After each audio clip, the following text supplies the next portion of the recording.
Talofa lava, this is Pacific Waves from RNZ Pacific. O Lo'ingoa o Susana Suisuiki. Coming up. The settlement that was done in the 1980s was done based on lack of information. Marshall Islands wants a more fairer deal from the US. Also, the ocean is literally our lifestyle here. How do Pacific people feel about Japan's wastewater plans? And later, the Melanesian Arts Festival kicks off this week.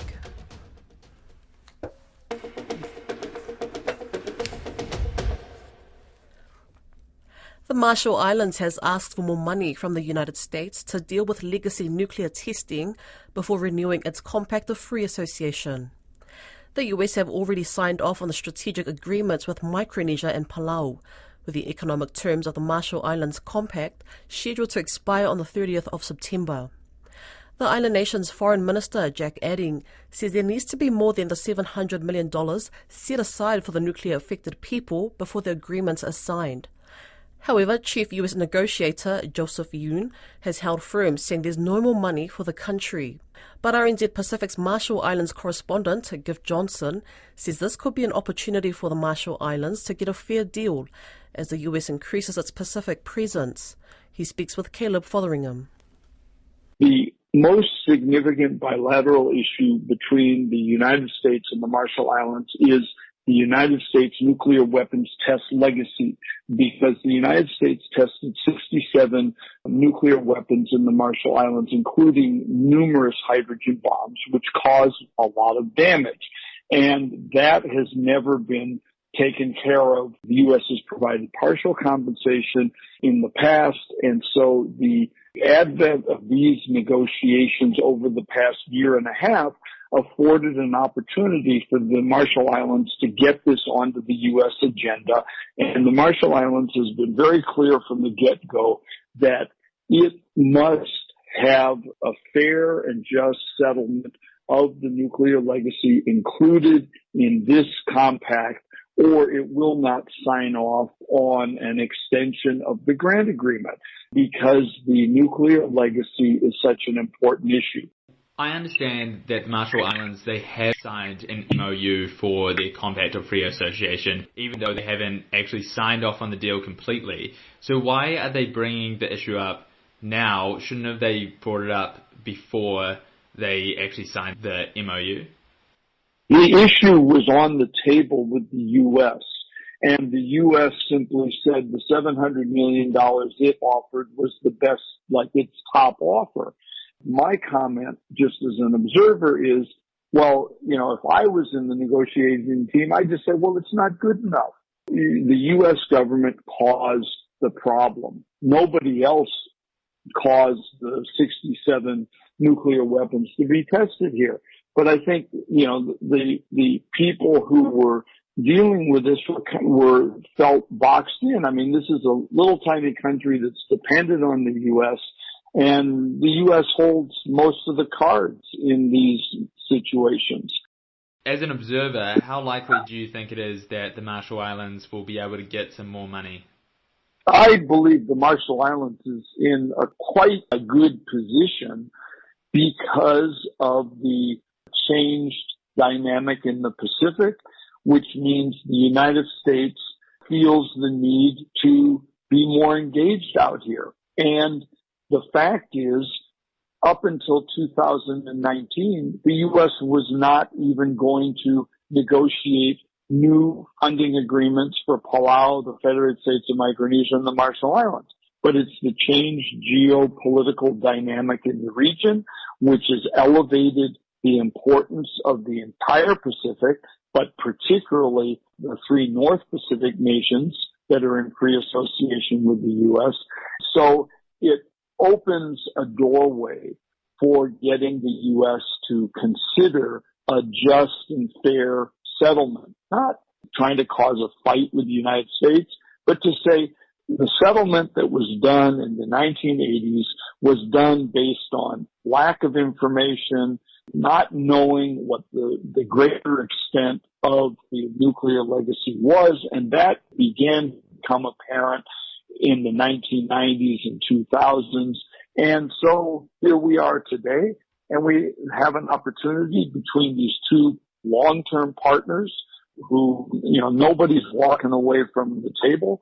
They're still shaking hands, and we have an opportunity to solve this thing. So I would say Marshall Islands is in a reasonably good position, along with the United States, to come up with a well thought out and a fair settlement on the nuclear legacy. But it isn't something you can just say, okay, we're going to give you a few cents on the dollar and that's it, and we're not going to talk any further.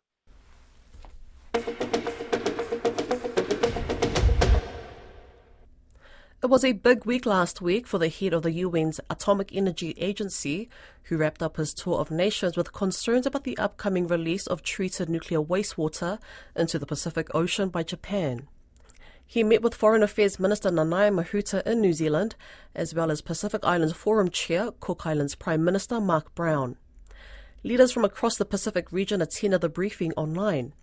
They had the chance to raise a number of concerns around the safety of the plan. Lydia Laws has been covering the developments. The key concerns raised by Pacific leaders who attended the meeting virtually with the UN Nuclear Agency head were around the safety of the water. Was there any risk of damage to the environment, the ocean environment? And these were, I guess, the issues that the report and the scientific analysis needed to address. At the end of the day, is what is being proposed going to harm the ocean? The IAEA Director General admits there is still an air of what if lingering around the upcoming release of 1.4 million tonnes of treated nuclear wastewater from the defunct Fukushima power plant. Rafael Grossi says he does not expect people not to worry, but he wants to assure the world the plan and safety standards are constantly being reviewed to ensure safety. Let's forget for a minute about Japan or China or the islands. There are 450 nuclear reactors in the world. Nobody wants a problem. He says there's perfect monitoring and clear parameters that are respected whenever dilution is used for nuclear waste. This is the IAEA. Who could believe that the IAEA would agree, would condone, would be happy with a member state throwing radioactive water into the sea? This is completely unacceptable and goes against every conceivable norm. So, what is going to go into the sea is not radioactive water. It's not nuclear waste. Am I clear? What is it? It's water that has been treated. Cook Islands TV News Director Tiana Hexton says there needs to be a wider understanding of what the situation is, particularly for the post-nuclear generation. Ms Hexton says people still have concerns. Will this affect our marine environment? Because the ocean is literally our lifestyle here. We live off the ocean, we live off the land. Will that have any impact on us, or will it have any impact on our children or our grandchildren further down the line? This fisherman in the Cook Islands is not convinced the plans by Japan are safe. We rely on it, that's our income, is the tourists and the fishing. And for the old locals, they have relied on the fish for generations and generations to provide their families and build their homes. Troy Henderson says he has a lot of questions given the Pacific Ocean is a vast and shared asset. You don't want to go dumping something in the water and pollute all the fish, and then there'll be no fish left for us. Mr Grossi says his scientists have concluded the plan is safe after 2 years of rigorous testing. On top of that, the agency is to have a permanent presence in Fukushima for the next 40 years to independently test the water to ensure the shared ocean is protected. We care for the ocean as much as they do. We care for our Mother Earth as much as they do. And we do it with a profound sense of responsibility, because we do have an authority to do something about it. An environmental organisation in Rarotonga, the Ipukarea Society Director Alana Matamaru Smith says Japan should provide more justification for their actions. She says if it's been deemed safe, why not consider transporting the diluted waste to Japanese agricultural sites and use it for irrigation? All questions answered in a comprehensive press briefing. In short, Grossi said this is the only option. Now the Pacific Islands Forum chair has received the report from the IAEA boss himself. It has been sent to the Secretariat for further dissemination. Every country, every leader has their sovereign independence to take a view or take a position. And part of the Forum family understanding is we respect that. We respect their position on that. He did not want to give many clues as to what will happen if the members cannot come to a consensus, but he did say the last thing the Forum would want is to kick Japan off its dialogue partner seat. He also did not expect Japan to hold off on announcing a date or change its plans on account of the Pacific's collective voice. This is an ongoing issue, one that is expected to last more than 3 decades.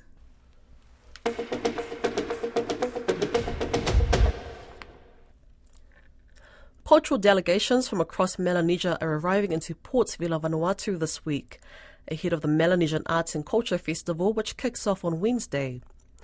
RNZ Pacific's Vanuatu correspondent, Helia Bule, says over 130 participants from New Caledonia arrived into the capital on Monday morning. Delegates from Vanuatu are also travelling to Efate Island for the event, which runs up until the end of the month with the theme Rebuilding a Melanesia for Our Future. Helia Bule spoke with Vanuatu Chief Ruben Naram, who's the head of the contingents representing Anaichum, the country's southernmost island. Naram and his performers will play an important role in the festival's opening ceremony. Thank you, officer. I am the chief representative in the Manfaatu Maori Council of Chiefs from Vanuatu. My name is Ruben Naram, and I came from all the way from Anaichum. How many participants you come with them, and you are now staying at Erako village on the island of Efate? We are supposed to be 33 in total, but then it cut down less to 28 due to difficulties of transport and etc. What will be your responsibility? What will you give during the custom event? Okay, thank you. We have first of all, what we are going to do is we carry the chairman of MSG in the basket from where he landed to where the destination is, and then we have some other activity like canoe. We have a canoe called Nipan Sensen, and I think it's the only canoe that introduced in Vanuatu how to do the sailing. And we also perform cultural preservation foods that we have during disaster time.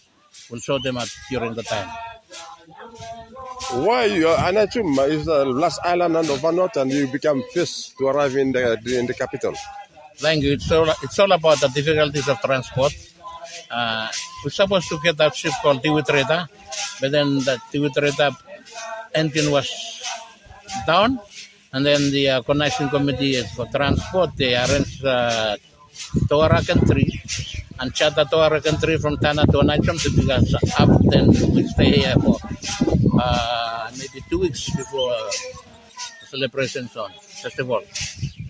Tell me what the meaning to carry the Secretary General of the MSC in the basket, the custom basket for your island. What is the meaning? Actually, the basket is paramount. Before you came as or you ordained as a paramount chief, to certify you that you are the most high, the paramount chief, you have to get in that basket, and then they carry you to show every people that you are above everyone. So you will stand up in the basket and look down upon every people that live around you. That's Pacific Waves for today. Don't forget you can listen back on rnzi.com/programs. We're also on Apple, Spotify and iHeartRadio podcasts. From myself and the team here at RNZ Pacific, till Fasoi Fua.